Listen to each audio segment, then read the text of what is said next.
Sejam bem-vindos a mais um Simple Talk, uma conversa simples sobre saúde. Este é um programa do Instituto de Oncologia de Juí, da Oncocell Genômica e da Oncosite Pesquisas Clínicas. O episódio de hoje nós vamos falar sobre climatério e a sexualidade das pacientes oncológicas e não oncológicas, numa conversa bem interessante com a ginecologista doutora Simone Jeremias Pires.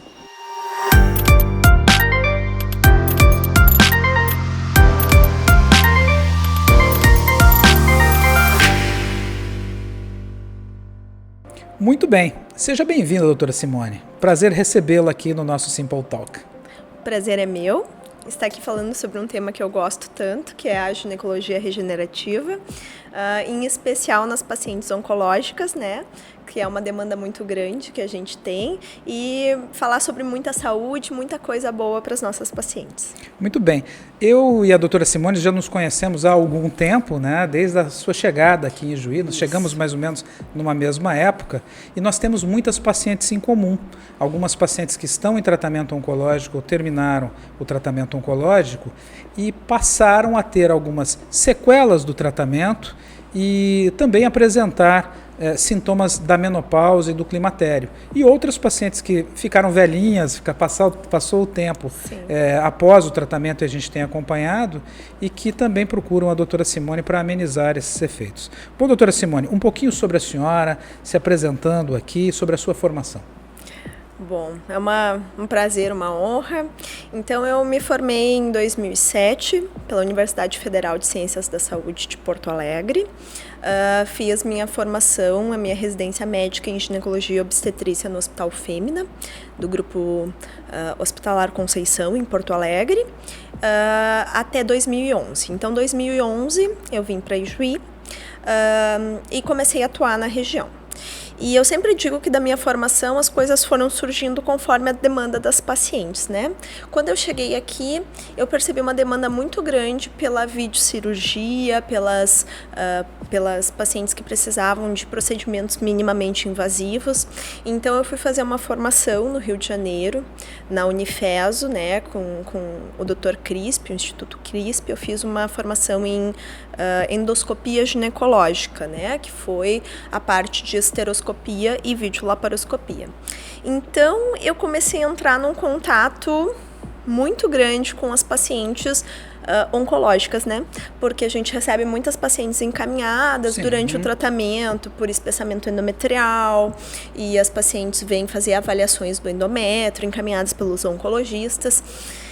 E eu comecei a perceber que essas pacientes tinham outras demandas, né? Então, a paciente vinha do oncologista, vinha para fazer um procedimento, né?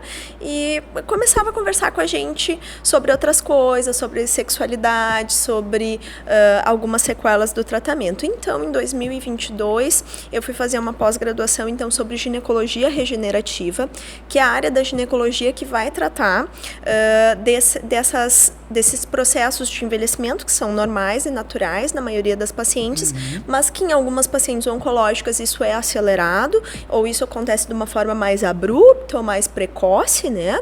E precisam de tratamentos, e muitas vezes de tratamentos que não podem usar o recurso hormonal, que é um recurso clássico, tradicional, que todos os ginecologistas usam. E que é a preocupação do oncologista com elas, né? Exatamente. Então, só que assim, me causava uma insatisfação pessoal gigantesca. A paciente não pode usar hormônio, sim. Essa limitação. E agora, o que a gente faz? É assim, né? Elas me diziam, todo mundo me diz que é assim. E isso me dava uma tristeza, assim, poxa, eu preciso oferecer alguma coisa de diferente, acrescentar na vida dessas pacientes. E aí tu correu atrás de conhecimento. Exatamente. Então, agora, desde 2022, né, um pouquinho antes até, a gente começou a trabalhar então com essa área da ginecologia que é nova, que é recente, que traz tecnologias para usar nessas pacientes que precisam dessa regeneração do assoalho pélvico e das suas funções sexuais, enfim. Simone, a gente percebe o tabu da sexualidade. Poucas são as pacientes que tocam no assunto conosco, com o oncologista, né? Mas elas tocam. E nós temos pacientes que são jovens, que estão em plena efetividade da sua vida sexual, Sim. em plena atividade, e elas têm redução tanto da libido quanto da parte funcional. Sim. Sendo claro para o nosso público, né? Perde o desejo por conta de bloqueio hormonal, tem toda a questão psicológica no momento do tratamento, do diagnóstico. Sim. Que acho que o susto, né? O Meu susto, Deus, agora claro, não vou mais sobreviver, e a sexualidade vai sendo colocada num plano para depois, né? Depois a gente vê como faz. Agora eu estou preocupada em sobreviver. E quando sobrevive? Agora eu sobrevivi, estabilizei. O meu oncologista diz que eu estou bem, que tá tudo ok.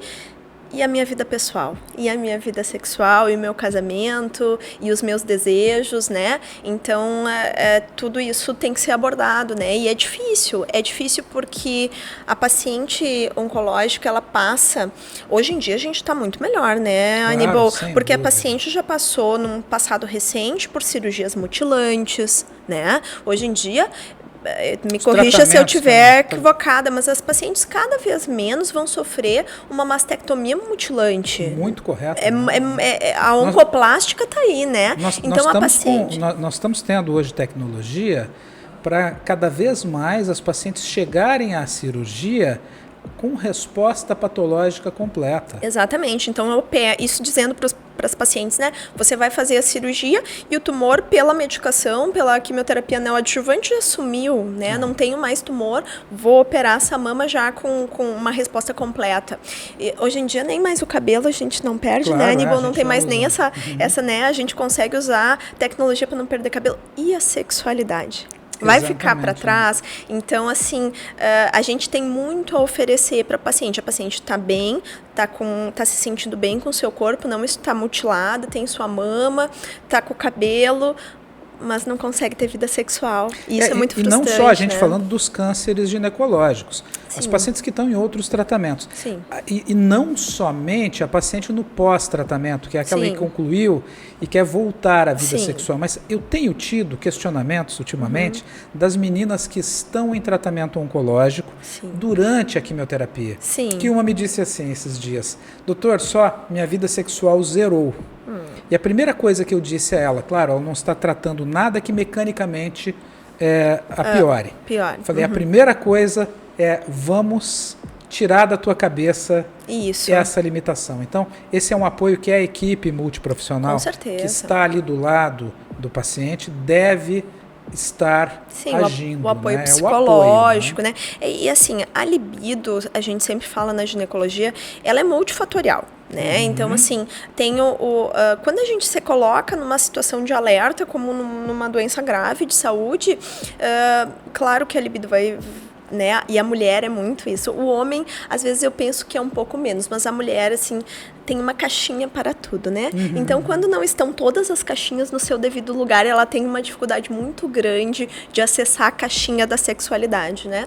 Então, assim, a libido precisa muito de o bem-estar, né? A libido é a energia de vida, né? A gente sentir-se bem, a gente estar bem consigo mesmo. E claro, eu sempre digo que nada é mais avassalador para a libido feminina do que a dor, né? A paciente que vai ter uma dificuldade durante a relação de sentir dor, ressecamento, falta de lubrificação, né? Porque também tem o efeito desse feedback positivo que a gente tem, né? A mulher tem muito essa sensação. Se eu tenho um momento de excitação, eu tenho lubrificação. A partir do momento que eu não tenho essa lubrificação, eu mesma sinto que, de repente, alguma coisa está errada comigo, né? Simone, assim, olha, e sexualidade, qualidade de vida sexual é um marcador de saúde global das pessoas. Faz parte dos scores de qualidade de vida, né? Eventualmente, algumas pessoas, algumas pacientes dizem, mas não precisava para mim, eu também não faço questão de ter vida sexual. E eu sempre brinco com as pacientes, isso é uma mentira velada que às vezes algumas pessoas gostam de contar, porque isso é cientificamente comprovado, né? A paciente que tem uma vida sexual satisfatória, que está feliz do ponto de vista sexual, vai ter uma qualidade de vida maior, né?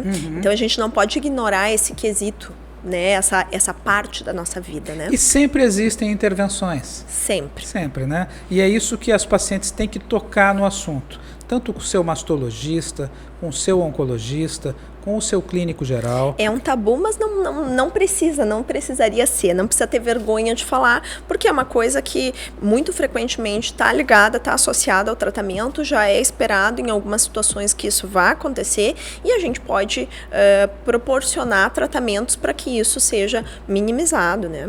Claro, e essa é hoje, claro, chegando tecnologia, a gente tendo acesso à tecnologia, cada vez mais informação, cada vez mais formação médica para isso, eu falo que não há assuntos que a gente não possa, de alguma forma, tratar, de alguma forma intervir, né? E é essencial essa conversa. Exatamente. Né? Porque nós vamos saber para quem mandar ou o que fazer, né, de alguma forma. A gente não precisa ser forte o tempo inteiro. Eu digo para as pacientes assim, ó, viu, não é bonito ser uma mulher forte, né? O ideal é ser uma mulher que expõe as suas dores, que reclame, porque se a gente não reclama, ninguém vai adivinhar. A mulher tem às vezes um pensamento mágico assim, mas as pessoas vão ver que eu tô sofrendo. Não, às vezes as pessoas não percebem. A gente realmente precisa pedir ajuda, e nesse aspecto íntimo, sexual, mas ainda, ninguém vai descobrir se a gente não se queixar disso. E essa questão de sexualidade, por exemplo, nós temos os meninos também, os homens que ficam com impotência, que diminuem a libido, principalmente no câncer de próstata, até mesmo nos outros cânceres durante a quimioterapia, radioterapia, no pós-cirúrgico, né?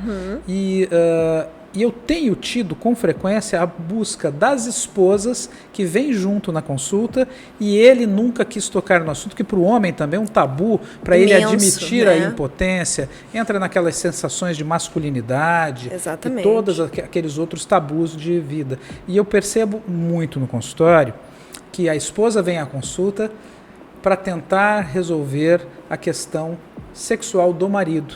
Né?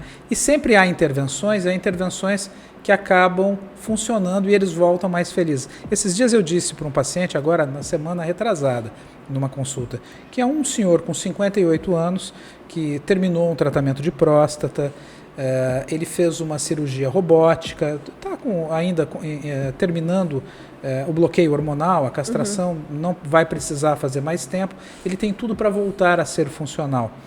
Mas dentro da conversa a gente percebeu, Simone, que ele já tinha problemas de impotência sexual antes do câncer de próstata.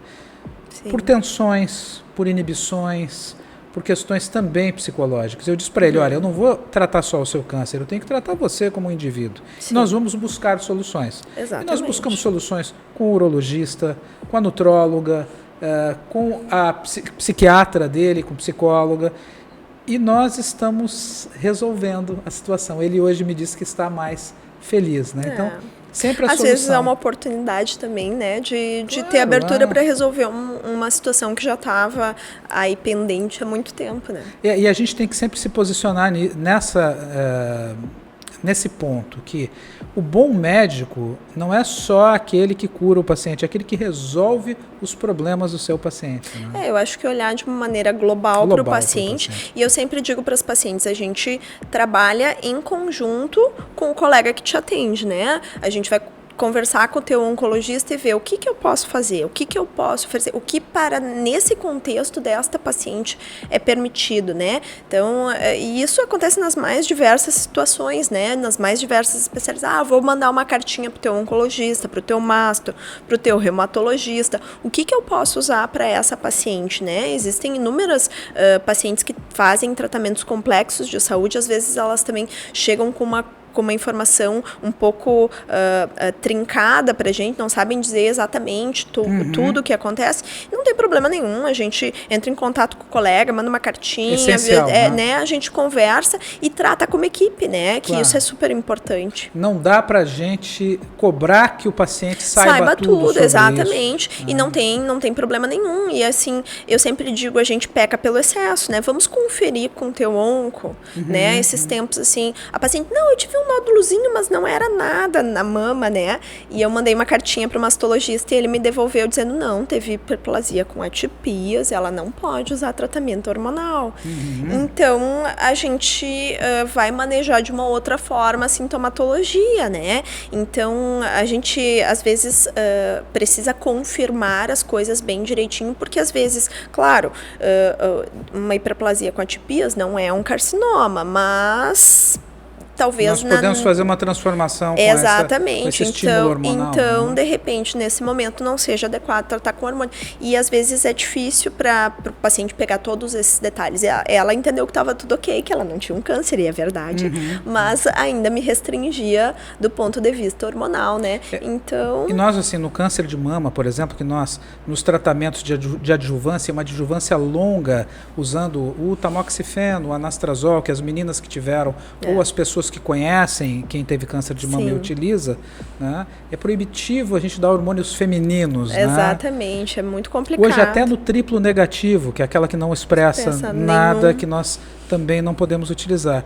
Mas as correntes com o uso de testosterona... crescem, tem vários estudos, né, com testosterona e com anastrozol também, em implante, na forma de implante. Também nos Estados Unidos tem uma corrente que estuda muito isso. Então, assim... E que é bem interessante. E que é bem interessante. Eu acho que, assim, tudo tem que ser estudado, né? As pacientes, hoje em dia, qual é a sobrevida de uma paciente tratada de CA de mama, né? É muito grande, né? A gente não vê mais aquilo que a gente via antigamente, quando eu era residente lá no Hospital Fêmea, né? Pegava aqueles casos, recidivou novamente no plastrão, né? A paciente não era reconstruída e tinha no plastrão uma recidiva, e de novo, e opera outra mama, e casos muito dramáticos. Hoje em dia a gente consegue fazer... a gente está curando câncer metastático HER2 positivo, né? Então, assim, as pacientes têm uma sobrevida longa, vão precisar fazer tratamento por muito tempo, e, assim, cada vez mais a gente vai procurar alternativas para acompanhar e tratar essas pacientes, né? E a ginecologia regenerativa, não estamos falando só para as pacientes que tiveram câncer. Vamos lá para quem teve o envelhecimento natural também. Na verdade, assim, a gineco-regenerativa, a gente começou a estudar isso muito em função das pacientes oncológicas, né? A paciente com CA de mama realmente é a paciente mais desafiadora para o ginecologista tratar a atrofia, a síndrome geniturinária, né? Que é a atrofia genital, que acompanha, né, o tratamento muitas vezes. Na Itália começou a se estudar isso, uma maneira de fazer um estímulo de colágeno nessas pacientes sem usar hormônio, e o professor Salvatore na Itália fez um estudo muito grande com laser de CO2, tá? Que já é amplamente usado na dermatologia, né? No tratamento facial de rugas e estrias, enfim, tratamentos dermatológicos cosméticos, né?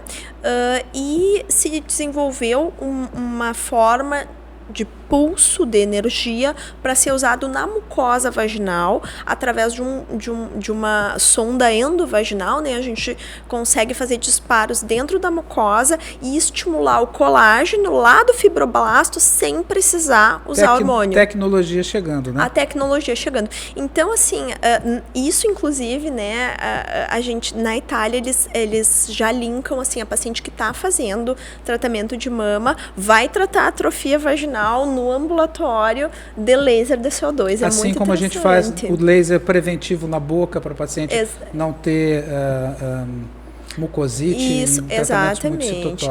E assim, a gente, é claro que a paciente que tem uma atrofia severa, ela sempre é um desafio, né? Mas a gente tem resultados muito bons. Bom, e dentro desses resultados muito bons e destes desafios, a gente está numa conversa ótima aqui com a doutora Simone Pires, que é ginecologista regenerativa, né? Isso. Uma área nova, medicina cheia de novos termos. E a gente vai para um rápido intervalo e no próximo bloco nós vamos falar sobre estas novas tecnologias e o que há de tratamentos e o que vem por aí. Um agradecimento especial à Center Móveis e à Efeito Casa, que com muito carinho propiciaram o ambiente do estúdio dos episódios de hoje. Muito obrigado.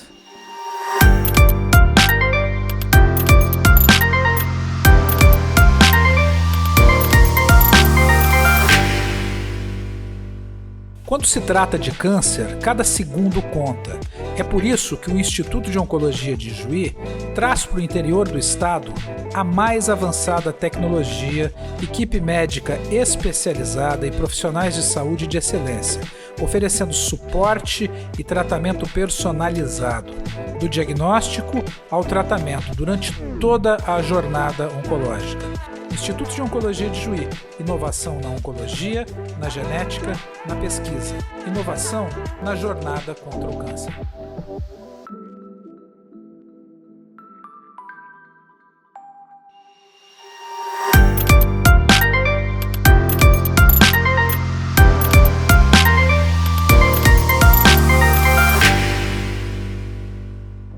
Muito bem, sejam bem-vindos de volta aqui ao segundo bloco do Simple Talk, a nossa conversa simples sobre saúde, um programa do Instituto de Oncologia de Juí, da Oncocell Genômica e da Oncosite Pesquisas Clínicas. Estamos aqui numa boa conversa com a doutora Simone Pires, que é ginecologista e trabalha com ginecologia regenerativa. A gente falou agora sobre as limitações que os tratamentos oncológicos causam nas pacientes do ponto de vista sexual, também do envelhecimento, do climatério e das soluções. Falamos das limitações que as pacientes oncológicas têm do uso de alguns tipos de remédio, como hormônios, gels hormonais, né? Uso de gel hormonal, de reposição hormonal, que é proibitivo para as pacientes com câncer de mama. E a doutora Simone, ela, dentro da sua atividade, a gente tem encaminhado pacientes e ela tem resolvido bastante aplicando tecnologias. A gente falou antes do laser de CO2, tu disse como foi inventado aí, de onde veio todo esse conhecimento. Como é que é? Tu tens usado no consultório, isso, né? Agora, então, a partir de 2023, né, a gente trouxe essa tecnologia, a gente adquiriu, né, a gente tem um equipamento da DECA, um Smart Shide Touch, que é o equipamento que faz laser de CO2 em mucosa vaginal, né? Então, o que a gente tem visto, né? Essa paciente que vem com essa queixa de ressecamento, de dor na relação sexual, de, assim, às vezes cistite de repetição, tá? Que é uma coisa que acontece muito.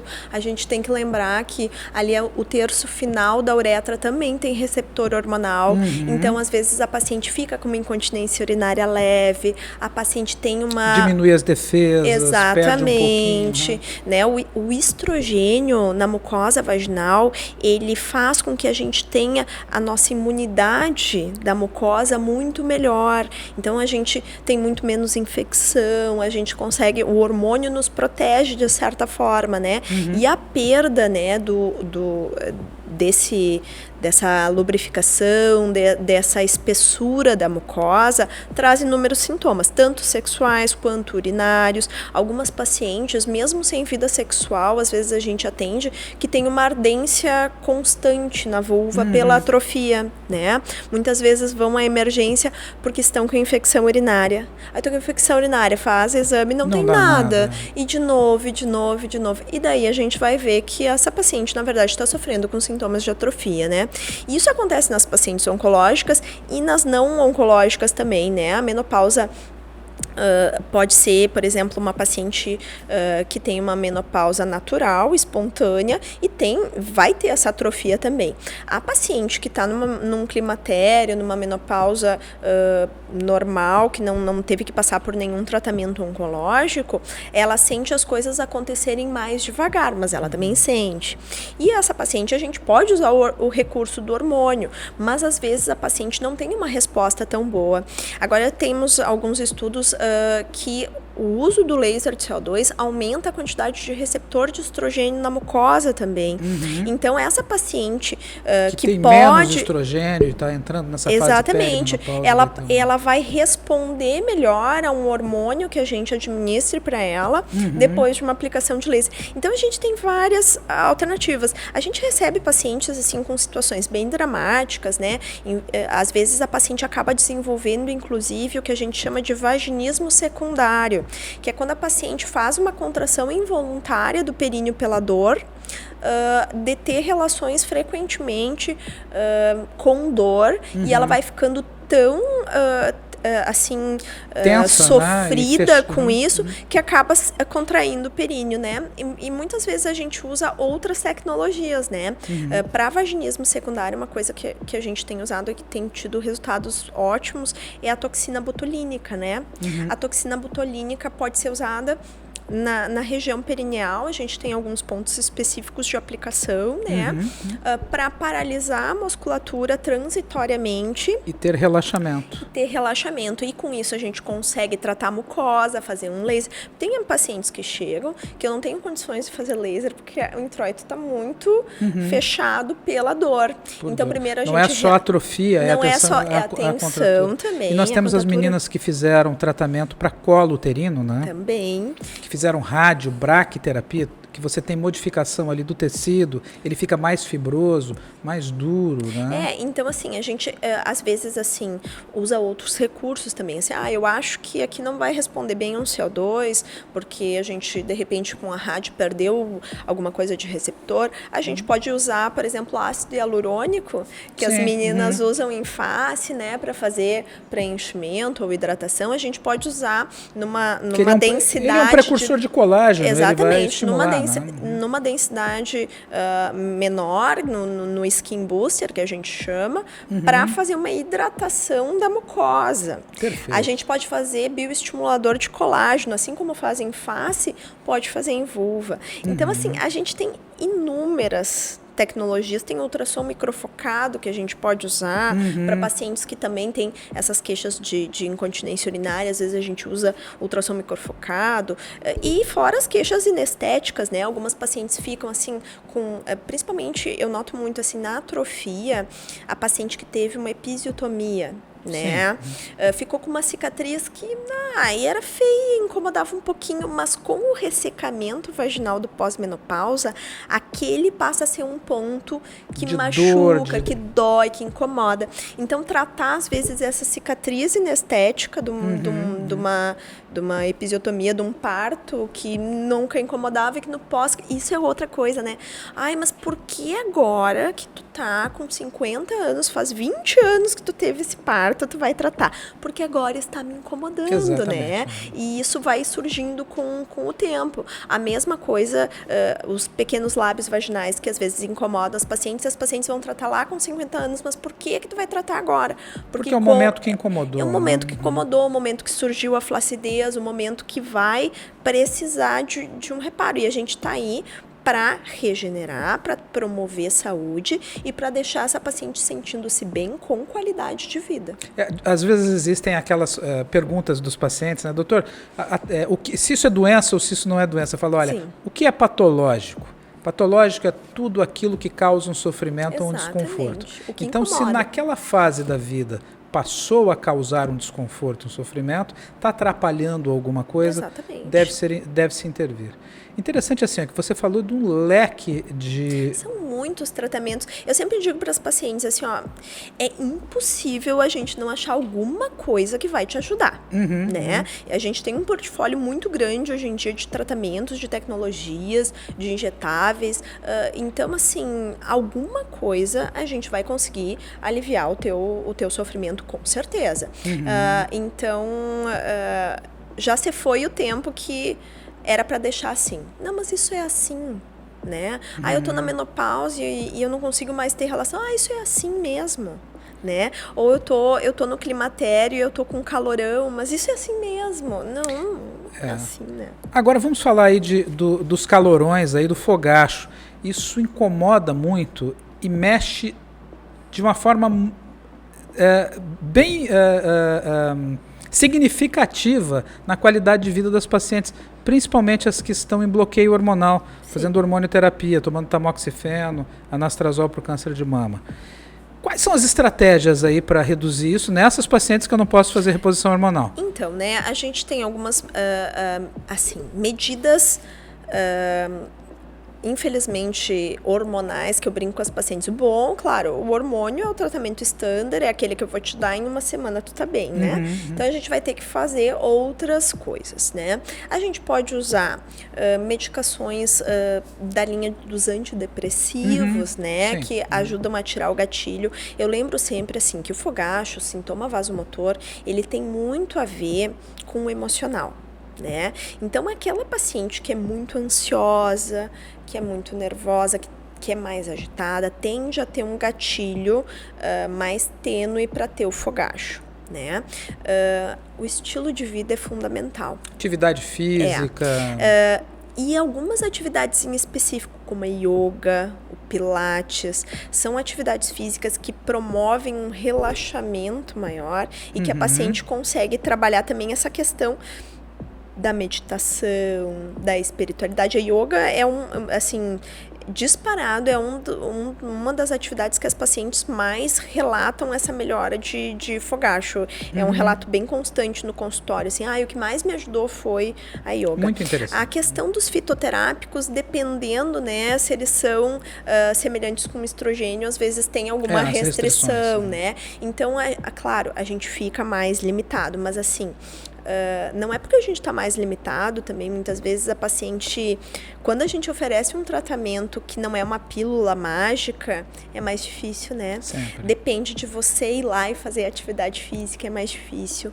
Depende de você controlar o peso, de você fazer uma dieta saudável, né? Porque essas coisas são muito importantes, né, pro controle de todos esses sintomas vasomotores. Mesmo nas pacientes que estão em reposição hormonal, se eu tenho a paciente que está fazendo essas atividades físicas, dieta, cuidando dessa parte do estilo de vida, eu consigo usar muito menos hormônio do que eu usaria se a paciente fosse sedentária. Aliás, isso é uma coisa que eu sempre brinco com as minhas pacientes, né?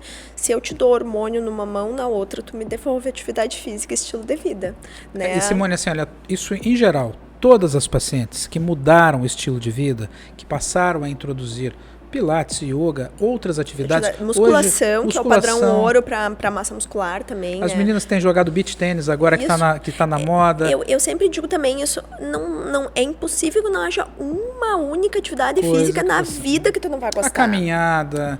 Né? Qualquer coisa é melhor do que ser sedentário, né? E também tem a interação social quando se pratica um esporte. Ótimo. Né? E isso modifica também a cabeça, deixa a pessoa mais relaxada. É outro astral, a gente nota, né? Algumas pacientes, assim, agora que está nessa moda alimentação do saudável, entre outras coisas.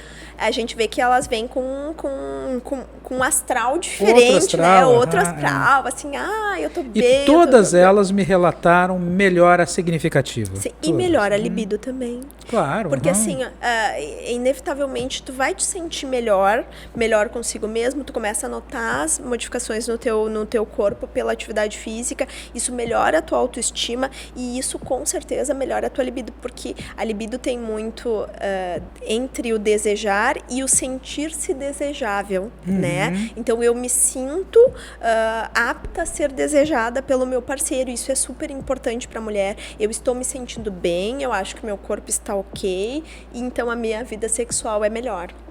Isso aí. E sempre estar atento ao profissional e procurar um profissional, principalmente com a questão hormonal, né? As revisões ginecológicas de rotina, né? A gente tá evoluindo tanto, né, Aníbal? Olha aí, assim, a gente tem... Eu sempre digo para as meninas, a ginecologia vai ter que se reinventar, porque com o advento das vacinas para HPV, essa vida de consultinha de rotina e coletar preventivo vai sumir. Eu acho que num futuro bem breve, a gente vai fazer uma biologia molecular para confirmar se essa paciente foi ou não contaminada por HPV, não foi, a gente vai rastrear ela muito esporadicamente, né? Então, essa vida de cuidado com os outros aspectos da ginecologia vai ampliar muito, né? A gente, num futuro breve, se Deus quiser, a gente não vai ter mais paciente com câncer de colo uterino, se né? Deus quiser, né? Se há um conselho que eu deixo para as novas gerações, vacine seus filhos para o HPV. E eu vejo assim, Aníbal, isso me dá uma tristeza tão grande, mães que me trazem assim, não, eu nem vacinei, porque ela não começou a ter vida sexual, daí eu nem vacinei. Como assim, mãe? Isso não tem, uma coisa não tem absolutamente nada a ver com a outra. Inevitavelmente, em algum momento, essa menina vai começar a sua vida sexual e ela precisa estar protegida como uma doença que é arrasadora na vida, potencialmente arrasadora na vida de uma mulher e que é prevenível por uma vacina que nós temos à disposição na rede pública de saúde. E olha, é tão impactante isso, Simone. Eu tive visitando uma instituição que é uma parceira nossa, que é a Fundação Champollimod, que é em Lisboa. É um centro de referência em tratamento de câncer. E eles têm lá uma área de radioterapia com aceleradores 3D de última geração. E eu falei, e a braquiterapia? A gente não tem, a gente não faz. Aqui a gente usa, eventualmente, quando nós temos um paciente com câncer de colo uterino, nós usamos o acelerador 3D. Mas é bem eventualmente que nós não temos. Ou seja, na Europa, por conta de uma cobertura vacinal para o HPV está relacionado a 99% dos cânceres de colo uterino, a câncer de esôfago, os meninos precisam de boca. vacinar também, porque assim, as meninas têm câncer do colo do útero, mas os meninos são câncer vetores de pênis, também, né? A gente precisa ter a cobertura do casal, né? Então as mães de meninos, né, 9 a 14 anos, tá na rede, tem que vacinar tanto os meninos eu tenho dito meninas. até para as pacientes adultas se vacinarem também, eu acho que é interessante. Mas eu acho assim, ó, essa cobertura, agora nós temos a 9ª valente, né? A gente chega a ter 90% de cobertura para HPV de alto grau. Então, assim, eu infelizmente, com a pandemia, né, muitas pacientes perderam segmento. Infelizmente, a gente fez vários diagnósticos de câncer de colo uterino. Nenhuma vacinada, né? Nenhuma vacinada. Todas são pacientes ainda de que, né, não é culpa das pacientes, obviamente. Antigamente nós não tínhamos, né? Eu sou de uma geração que não foi vacinada, porque não havia, nem existia, estava começando os estudos, né? E então a gente tem ainda nessa população uma dificuldade, né, de ter cobertura vacinal. Mas hoje, os pacientes jovens que vêm, raramente a gente acha alterações, né?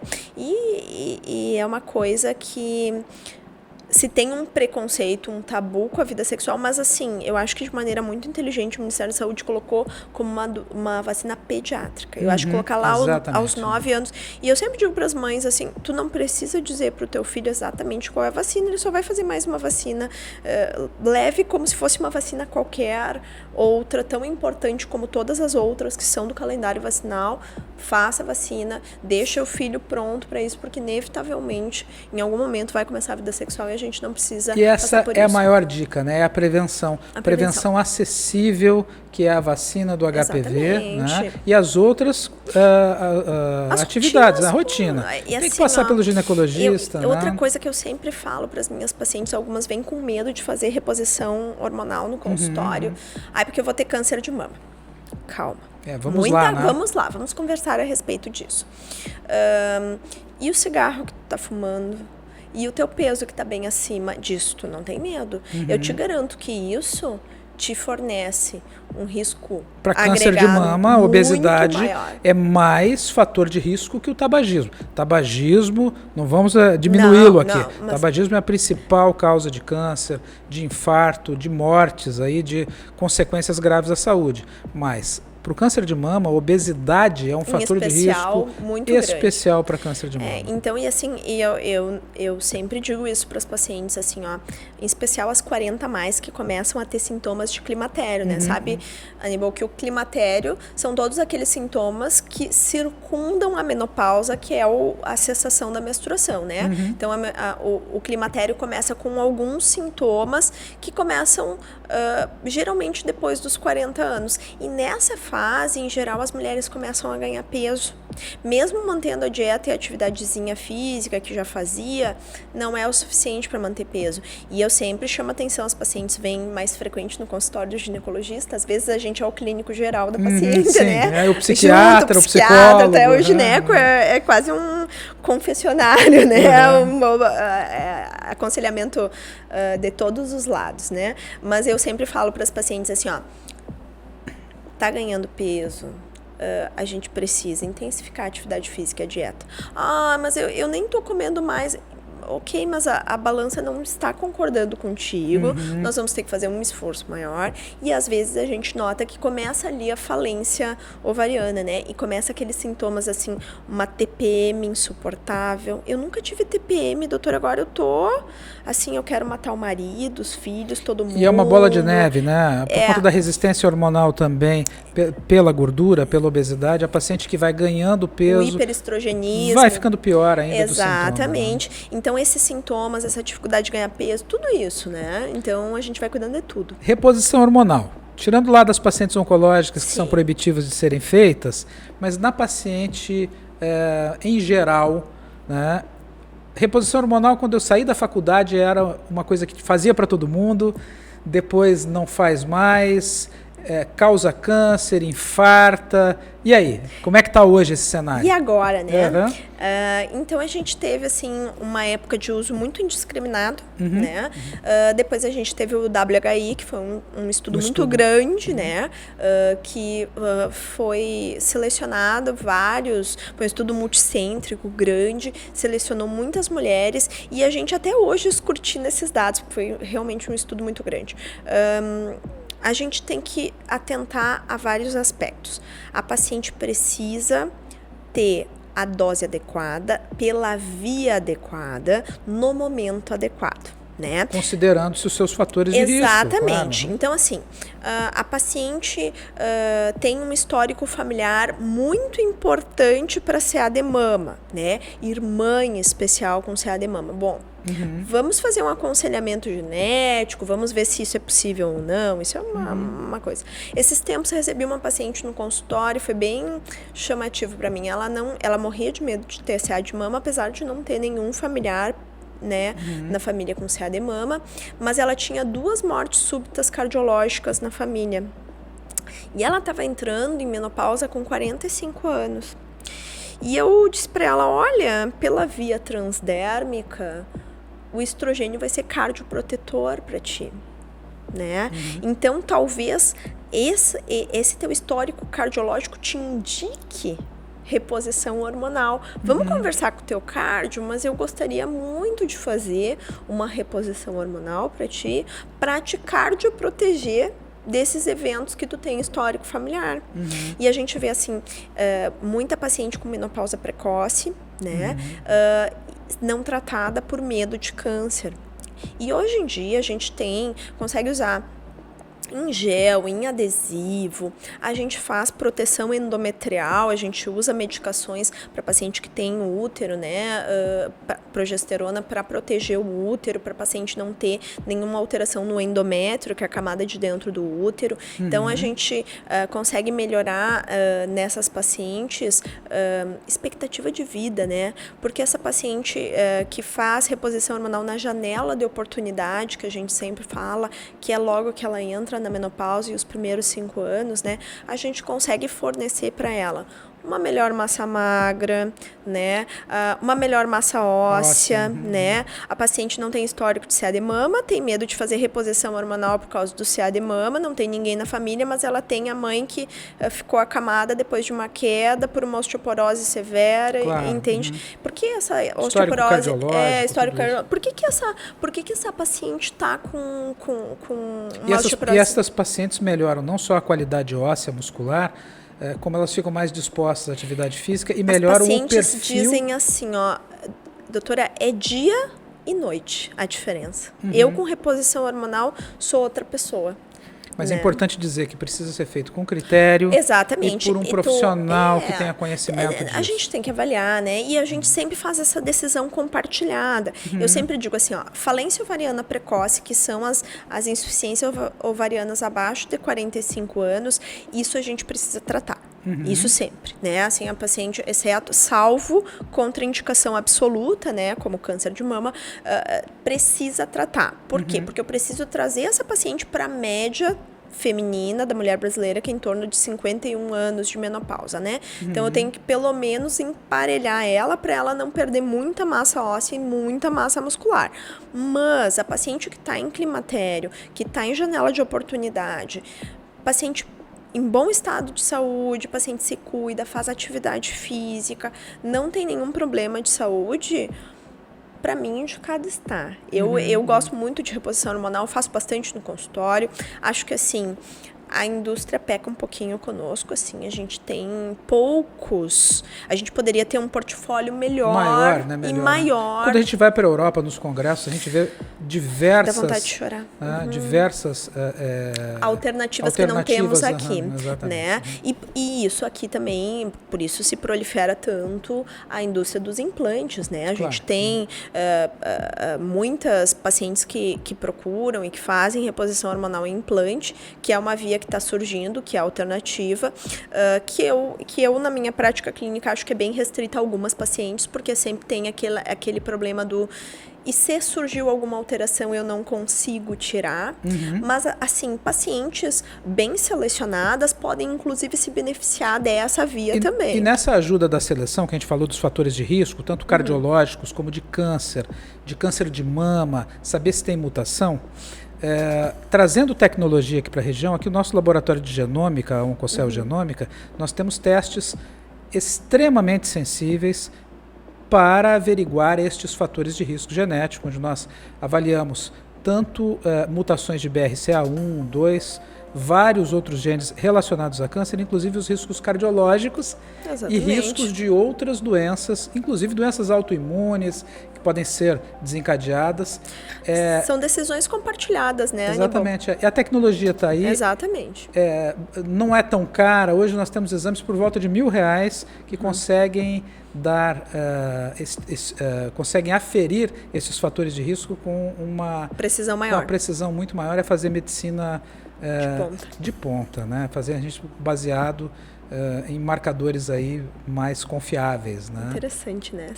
Sempre é bom. Sempre e a tecnologia chegando, então, ou seja, temos tecnologia, a região tem tecnologia, tem laser, tem ultrassom microfocado, tem profissional formado que sabe o que está fazendo. Né? A dica é essa. Né? Conversa com seu médico. Simone, que conversa boa, que informativa. Bacana. Ganhei um monte de informação aqui. Ai, que maravilha. Eu fico muito feliz.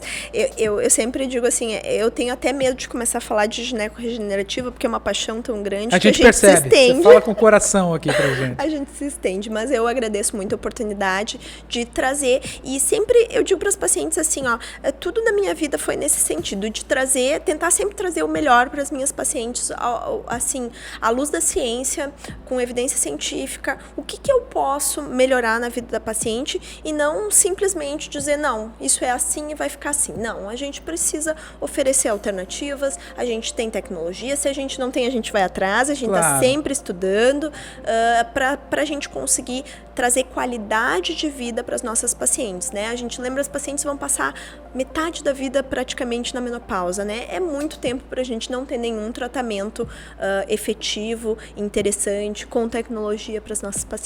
Isso aí, obrigado, viu? Obrigado por trazer essa informação. Muito obrigado por estar trazendo tecnologia aqui para a região e para nossas pacientes. Você está resolvendo bastante coisa da vida delas então, aí. Tá ótimo, né? Que bom. Bom, esse foi mais um Simple Talk, uma conversa simples e uma conversa muito agradável sobre saúde. Hoje a gente falando sobre climatério e sexualidade nas pacientes oncológicas e não, e sobre a ginecologia regenerativa. Estivemos aqui hoje então com a doutora Simone Pires, que é ginecologista especialista em ginecologia regenerativa.